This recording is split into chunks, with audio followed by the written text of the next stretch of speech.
မင်္ဂလာပါဂရေကျွဲ YouTube Channel မှာပြန်လည်ကြိုဆိုပါရစေ18ရက်9လ2026တောက်ကြနေ့မနက်12နာရီတမိနစ်ဈေးကွက်ကဏ္ဍများကိုတင်ပြလိုက်ပါမယ်ဒီနေ့တော့တစ်ပတ်ကနောက်ဆုံးနေ့ပေါ့နော်ကျွန်တော်တို့ပွဲသိမ်းကစားရတော့မှာပေါ့အားလုံးအမြတ်ရပါစေလို့ပဲဆုတောင်းပါတယ်ကဲအားလုံး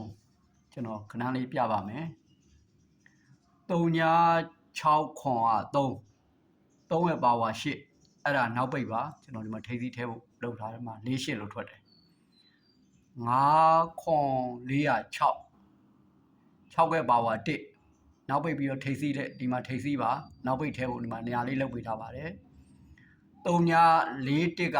9ရဲ့ပါဝါ3ညထိပ်သီးပြီးတော့ဒီကနောက်ပိတ်လေဒီမှာနောက်ပိတ်မှာထိပ်သီးတွေထဲဖို့လောက်ပေးထားပါတယ်3.8ကနှစ်ကပါဝါခွန်ဒီမှာနောက်ပိတ်ပြီးတော့ဒီမှာထိပ်စီးတဲ့ပြခွန်မနောက်ပိတ်ထဲကိုနေရာလေးလောက်ထားပါတယ်ဒီတခါနောက်ပိတ်လှည့်ရောက်သွားပါပြီ1.8ခွန်က6ကပါဝါ1ဒီမှာနောက်ပိတ်ပါအဲ့ဒီချိန်မှာကျွန်တော်ဒီမှာ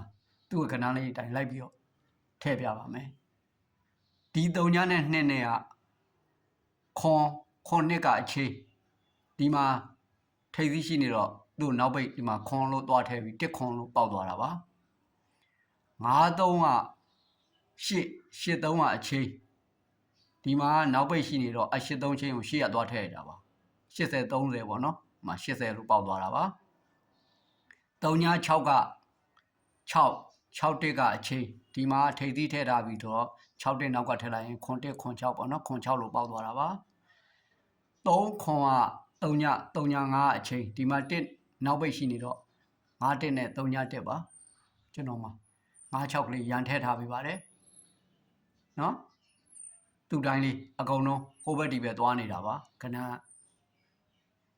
အဲ့ဒီမှာဒီ9-3ညနှစ်ထပ်ပါသူကဒီမှာ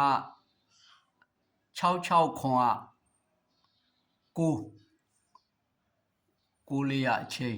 ဒီမှာ48လို့ထွက်သွားတာပါခွန်9 4ရ6တက်ကအချိန်ဒီမှာ1ခွန်နော်48တက်က38ကအချိန်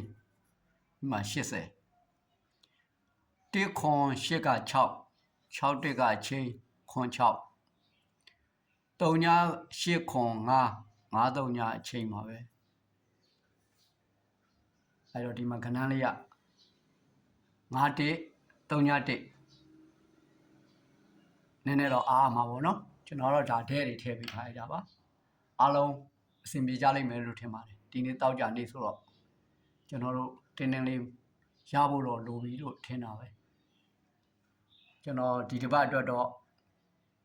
public ကို6ပတ်တီးပေးထားတယ်6ကလည်း2ကြိမ်ထွက်သွားတယ်เนาะကျွန်တော် member တွေကိုတော့2ပတ်တီးပေးတာတင်ကနန်းတော့မထွက်သွားဘူးပေါ့2တက်နဲ့2 5ဟိုဟာ2ကတော့ထွက်သွားပြီ member တွေလည်းရသွားပြီเนาะကျွန်တော်မနေ့ကဟိုနေ့ဒီနေ့ဗုဒ္ဓဘူးနေ့ရဆိုလဲ80ကျွန်တော်ဒဲတင်ပေးထားတာเนาะနှစ်ပွဲတင်ပေးတာ80 35နဲ့80ဆို80အောင်သွားရယ်เนาะဒီနေ့လဲအောင်မြင်လိမ့်မယ်လို့တော့ယုံကြည်ထားပါတယ်အားလုံးအဆင်ပြေရလိမ့်မယ်လို့ထင်ပါတယ် Grade ကျွဲ YouTube Channel ကိုလည်း Like and Subscribe လုပ်ထားကြပါအားလုံးကျေးဇူးပါခင်ဗျာ